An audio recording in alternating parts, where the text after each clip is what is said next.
লাগে হঠাৎ করে ফাস্ট করে ফিটার লাগেনি গাইস সামনেই সংক্রান্তি কিন্তু ছোট ছোট জিনিসগুলো ভালো লাগে গাইস এই দেখুন মা বলছেন যে বিকেল লাইটটা অফ করে আসি বিকেল লাইটটা অফ করলে প্রপার হয়তো আপনারা বুঝতে পারবেন ছোট হয়ে গেছে গাইস ও বলছে শুধু ছোট হয়ে গেছে গাইস কিন্তু আমার হ্যাঁ প্রবলেম ঠিক আছে না নি ওই বল বছর দুই বছর ইউজ করি দেখো গাইস তো এটা হচ্ছে আমাদের থেকে সুন্দর চলছে এই দেখুন গাইস কেমন দেখো তুমি বলতেছে কেমন লাগতেছে গাইস আপনারা একটা কমেন্ট করে জানাবেন আমাকে আমার কাছে কিন্তু hello guys welcome to my new blog কেমন আছেন আপনারা সবাই আশা করছি আপনারা সবাই ভালো আছেন আমিও ভালো আছি চলে এলাম নতুন একটি ভিডিও নিয়ে আপনাদের সামনে তো এখন হয়ে গেছে অলরেডি সন্ধ্যা আর আজকে বাসায় টুকিটাকি অনেক কাজ হয়েছিল বিশেষ করে ইলেকট্রিকের কাজ অনেকগুলো আজকে হয়ে গেছে গত কিছুদিন আগে আপনারা দেখেছিলেন যে আমি ঢাকাতে গিয়েছিলাম ঢাকাতে যাওয়ার মেইন কারণ ছিল আমাদের বাসার জন্য কিছু লাইট আনার আর কিছু ঘোরাঘুরি করার কিছু কারণ ছিল আর কি তো লাইটটা গাইস প্রায় আজ 10 দিন পর লাগানো হয়েছে এই দেখুন আমাদের ড্রয়িং রুমে ঝাল লাইটটা লাগানো হয়েছে তো আমি মিডিয়াম সাইজের আমি একটা মানে মোটামুটি একটা সাইজ বুঝে এনেছিলাম দেখলাম যে মোটামুটি খারাপ না তো বেশি বড় হলে কিন্তু আরো খারাপ হয়ে যেত কারণ হচ্ছে কি দুইটা ফ্যানের মধ্যখানে তো ফ্যানটা ঘোরার সময় কিন্তু আবার ঝাড়বাতিতে লাগলে প্রবলেম আছে তো আমি লাইটগুলো অফ করে দেখাই আপনাদেরকে কেমন লাগে এই দেখুন লাইটগুলো অফ করলাম আমি অফ করার পর এই অবস্থা আছে তো আমি এদিকে লাইটটা অফ করে আসি এদিকে লাইটটা অফ করলে প্রপার হয়তো আপনারা বুঝতে পারবেন আমি দুইটা অফ করি এই দেখুন খুব ভালো আলো দেয় কিন্তু এই লাইটটা আলোটা ঠিক আছে না ভাইয়া হ্যাঁ কিতা অবস্থা ছোট হয়ে গেছে গাইজ ও বলছে শুধু ছোট হয়ে গেছে গাইজ কিন্তু আমার হ্যাঁ গাইজ ও শুধু বলছে যে ছোট হয়ে গেছে তো আমার কাছে কিন্তু পারফেক্ট মনে হচ্ছে তোমার কাছে দাম নেওয়া ভালো হয়েছে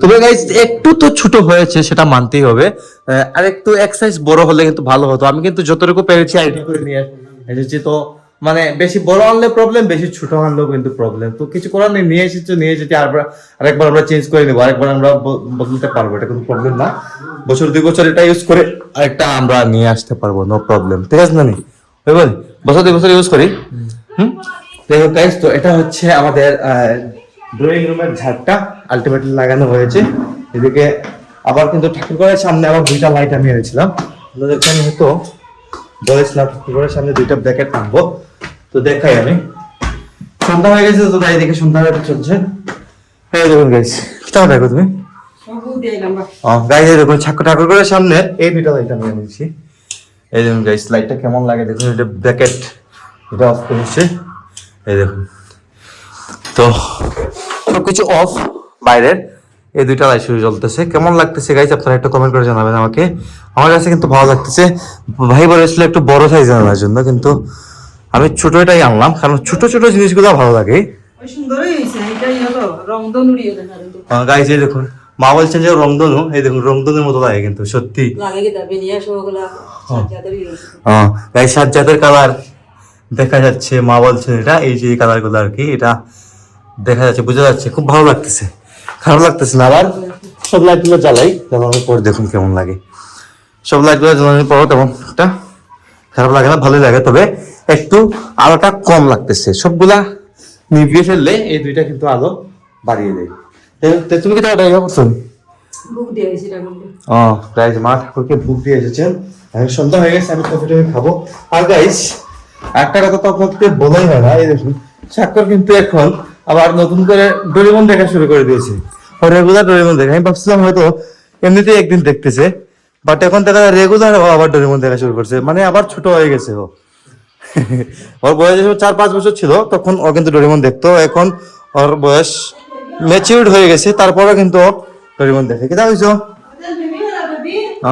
গাইস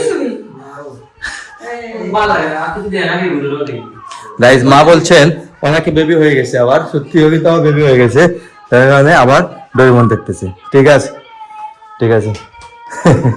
তো ডোরেমন কারণ কিন্তু গাইস খারাপ লাগে না দেখতে ভালো লাগে মাঝে মধ্যে কিন্তু দেখাই যায় এগুলা আমি একটা কফি তৈরি করবো খাবো সন্ধ্যার সময় সকালে আমার কফি তো গাইস খেতে হয় আপনারা জানেন তো guys good afternoon this is next day সকাল অনেক ব্যস্ত থাকি বিদায় কোনো শুট নেওয়া হয় নাই তো একদম ফ্রি হয়ে আমি শুটটা নিচ্ছি আর কি। এখন এদিকে মা কিচেনে রান্না বান্না করতেছেন, এই দেখুন কিচেনে চলে এসেছেন। কি তাও শেষ সকালে খামতাম আজ সব, হ্যাঁ। আর গাইস দেখুন মাত্র মা কিচেনে এসেছেন, ভাত রান্না করবেন এখন। আর মাছটা যেগুলা আজকে পাবদা মাছ হতো, পাবদা মাছ, পাবদা মাছ গাইস আজকে পাবদা মাছ তরকারি করবেন। এই দেখুন বেশি রেখেছেন। আর এদিকে দেখুন শাক কেটে রেখেছেন, আজকে শাক হবে হয়তো। আর এদিকে খোঁজে যায় কি দিয়েছে, ও গুড়ি কুটা নিত। ও গাইস দেখুন এগুলা চাল, এখানের মধ্যে গুড়ি কুটাবেন, মানে চাল দিয়ে দেখুন ওখানে দেখাচ্ছেন কতখান কতখান চাল নো। গাইস 5 কেজি চাল কোটানো হবে, দেখুন এই ড্রামে করে নিয়ে যাবে। দেখুন ভাই গিয়ে নিয়ে আসবে। চাল কেটে লাগে হঠাৎ করে ফাঁস করে পিঠা লাগেনি। গাইস সামনেই সংক্রান্তি, কিন্তু সংক্রান্তি উপলক্ষে গাইস পিঠা পুলির আয়োজন হয় বাসায়, তো এর জন্য গুড়ি তো মাস্ট লাগেই। যার কারণে মা এটা রেডি করছেন, মানে আগে থেকেই এগুলা চাল টাল কুটিয়ে রাখছেন যাতে সংক্রান্তির সময় পিঠাগুলা তৈরি করতে পারেন। এখন রিপন ভাই নিয়ে যাবে এগুলা, চাল টাল কুটিয়ে নিয়ে আসবে আর কি। তো এটা টাকা দিয়েছ নি? হ্যাঁ মা টাকা দিয়ে দিচ্ছেন, কুটি টুটি কুটিয়ে নিয়ে আসবে আর কি। একসাথে লেবো না, আজকে লেবো না, কালকে দিব। না না দোকানে উভয় লিও।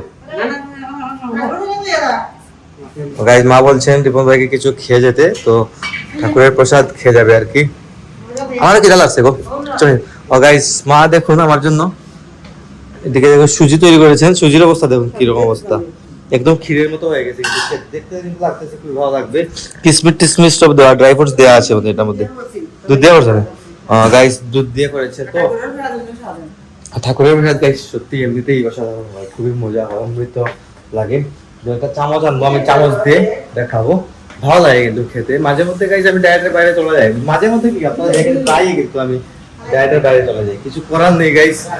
হ্যাঁ এমন তো না যে আমি বডি বিল্ডিং কম্পিটিশন খেলবো যার কারণে আমার ফুললি ডায়েট স্ট্রিক্ট ডায়েট মানতে হবে, এমন কিছু কিন্তু কিছু না। এই কিটা কিটা দেয় হ্যাঁ মা যদি কিছু একটা খুঁজছেন, যাই হোক সমস্যা নেই, আমি এটা খাই। এখন খিদা লাগছে অনেকটা, কিন্তু অনেকটা খিদা লাগছে। সকালে নাস্তা করেছিলাম, যদি আজকে বাইসেপ ট্রেন করেছি গাইস, হাতের মধ্যে অনেক তো অনেক ব্যথা করে, কারণ অনেক ওয়েট লিফটিং করতে হয়, তো অনেক লোড নিতে হয় জিমে। ইদানিং খুবই মজা কিন্তু অসাধারণ লাগে, ভালো লাগে কিন্তু। তো গাইস এখন আমি স্বাক্ষরের রুমে, আমরা দুই ভাই বসে গল্প করছিলাম, আর রাত অলরেডি অনেক হয়ে গেছে, মানে ঘুমানোর সময় হয়ে গেছে আর কি। তো স্বাক্ষর গাইস দেখুন এভাবে ঘুমায়, অনেক এভাবে ভালো লাগে ঘুমাতে। আর গাইস আমি ওর রুমে এসেছি ঘুরতে, মানে বেড়াতে এসেছি। কিছু কথা কিতা গাইস গাইস ও কিন্তু তোকে কথা বলতে কিন্তু আনইজি ফিল করে, জানি না কেন। যাই হোক গাইস, আর আজকে থেকে কিন্তু আমি আবার ফেসবুকেও লং ভিডিও আপলোড করছি, তো আপনারা আমাকে বেশি করে সাপোর্ট করবেন। যারা ফেসবুক থেকে দেখছেন তারা অবশ্যই এখন শেয়ারের একটা অপশন পাবেন, অবশ্যই আপনারা শেয়ার করবেন, শেয়ার করে আমাকে সাপোর্ট করবেন। আর ইউটিউব থেকে যারা দেখছেন অবশ্যই সাবস্ক্রাইব করে সাথে থাকবেন। তো আজকের ব্লগে আর বাড়াচ্ছি না, এখানে এন্ড করে দিচ্ছি। আপনারা আমাকে ফলো করতে চাইলে আমার ফেসবুক ইনস্টাগ্রামে ফলো করতে পারেন, আমার ফেসবুক ইনস্টাগ্রাম লিঙ্ক তো আপনার যে ডিসক্রিপশনে পেয়ে যাবেন। তো দেখা হচ্ছে আপনার সাথে নেক্সট ভিডিওতে, ততক্ষণ ভালো থাকুন, সুস্থ থাকুন। Thank you so much for watching.